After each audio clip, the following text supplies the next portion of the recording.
What's going on, everyone? So I could not find anything on YouTube or anything even on Google for this fight. So I decided to make a video out of it and do a little walkthrough for how I handled it. So this is pre-recorded, by the way, but I'm doing commentary over it. So basically this boss, you cannot do damage whatsoever to Rampaging Spirit of Mana unless you get the fire and the ice attribute and apply it to that boss. And you get those attributes from fighting these two phoenixes. Well, excuse me. The red one's a phoenix. The blue one is like the blue version of a phoenix. But anyways, this is my team. I had to do a few resets to get some good characters because basically your goal here is to have a healer, a good AoE to get most of the enemies down to a low HP to finish off. That way, Gentoki, in my case, can just tank at all of them and one-shot them. Now, if these enemies are going to be at full HP, he will not be able to one-shot them. But if you weaken them enough and get rid of those soldiers, then you will be able to do so. So it can be any DPS. Usually a single target DPS like Elwyn would be a really good one. And gosh, there's so many characters in this game at this point. There's a lot of characters you can get. But anyways, so I have Awaken one. I used that AoE that drops the defense and magic defense by 20%. Just going to buff up Gentoki.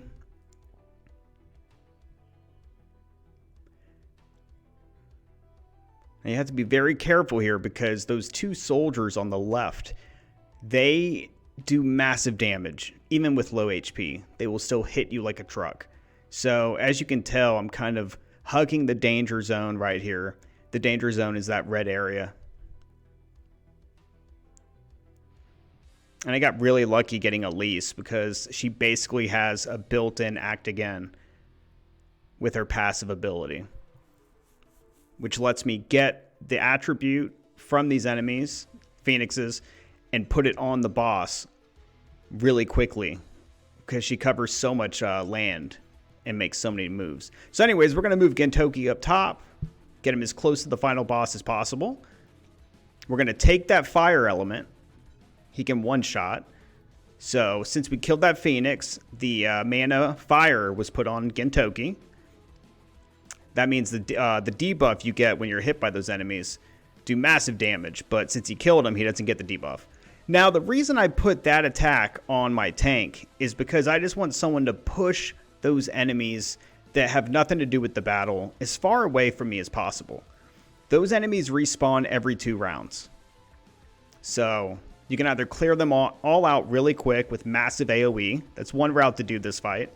Or you can just kind of kite around them, kill a few of them, and then push them back a few spaces with different abilities.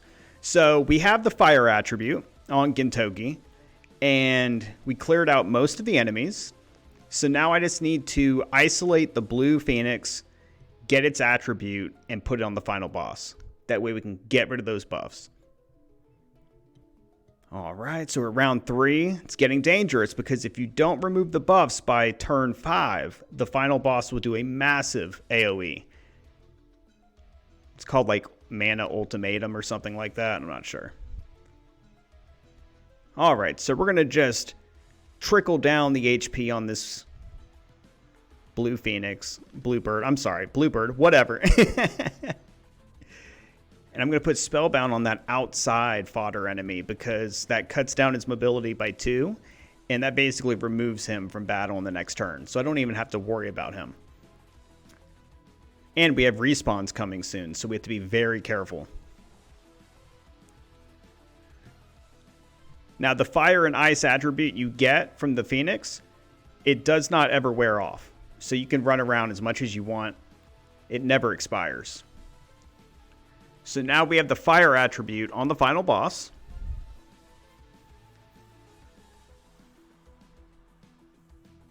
Once we put that ice on him, we'll be able to finally do damage.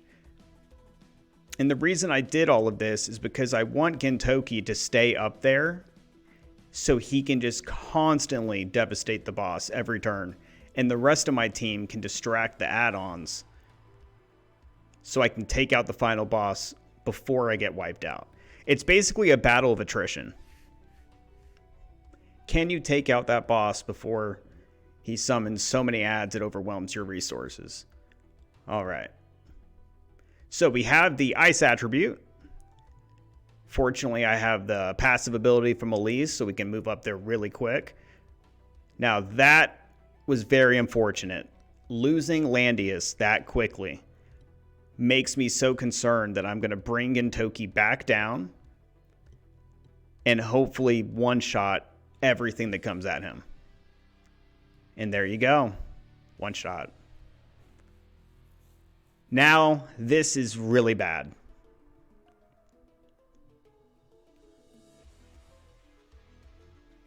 Completely surrounded.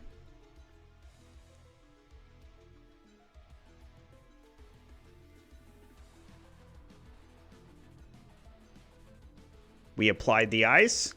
Neutralized. There you go. The boss is now debuffed.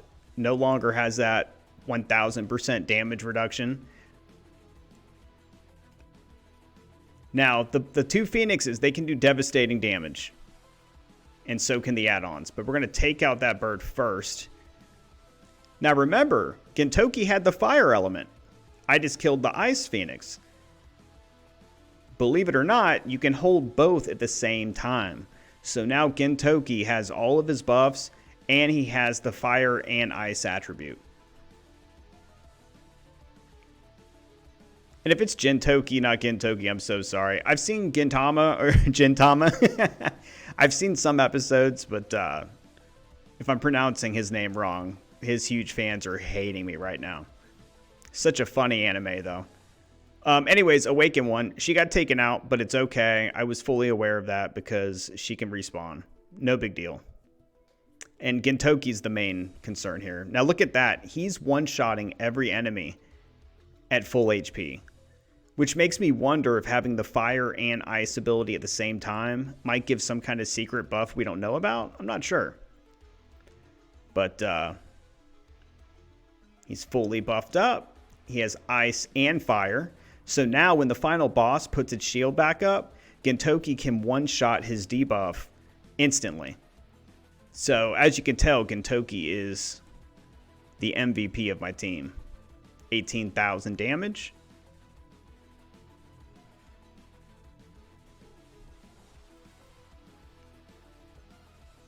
And if I'm talking too much, let me know in the comments, and I will keep that in mind for future videos.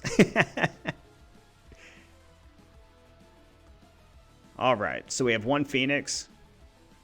We probably have 2 turns until the buffs, reinforcements come back. So we're looking pretty good. If I get in this position, I can hit both, lower their defense. Now, I completely forgot I have Resentiel all the way over there. I didn't even know I had a healer. Man. All right, Gentoki doing his thing. Hit him for some big damage. Awaken one, or excuse me, Elise survived that attack. Beautiful.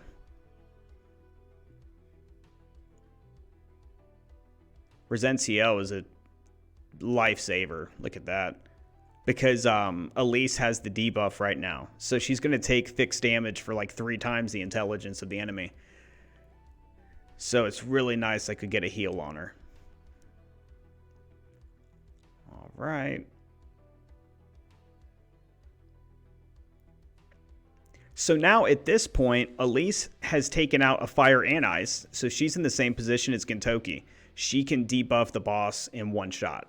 Which I'm going to do right... Oh. Never mind. As long as Gentoki's alive, we're going to be fine. So instead of attacking here, which is going to drop my health, actually I am going to go ahead and do that. Bad idea. Came so close to ruining this entire run. Oof, look how close. 718 health. Wow. I am playing with fire. Got Resentiel, put some health on him. I also have his sugar intake ability. Next turn, okay.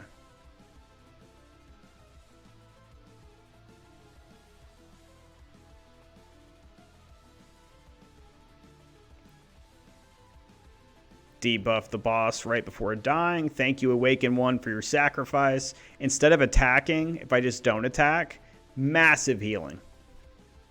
Now, the boss just put the debuffs back up. All of the ads are back. This does not look good. But we've got Gentoki, and we've got one of the best healers in the game, Crystal Restoration. Get him to full health. Go ahead and let him do that full debuff. Position as far away from those ads as possible. Like I said, this is a battle of attrition, and we are making it. Neutralized, one shot. Gentoki of Fire and Ice. It's a Game of Thrones sequel. Alright, so the boss is fully debuffed. And Gentoki has his best buff in the game. The full buff on there, 20% all stats with Gospel. Pop sugar intake. Get me to full health. Give him a whole bunch of buffs. And in anime fashion, like a protagonist is supposed to do, one-shot the boss with the ultimate attack. Let's go. Alright everyone, and that's going to be a wrap. I have not seen any videos or articles or anything about this fight, and I'm sure people are struggling with this. So if you're playing Langrisser, feel free to check out this video. Hopefully it helped you out. I'm going to go ahead and collect this loot that I just obtained. Probably going to go with Lustrous Execution. That definitely looks like the best one.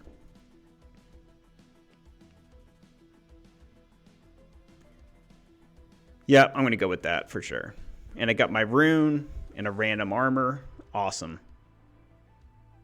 All right, guys. That's going to be a wrap. Thank you so much for if you've been watching so far. Hopefully this helped you out.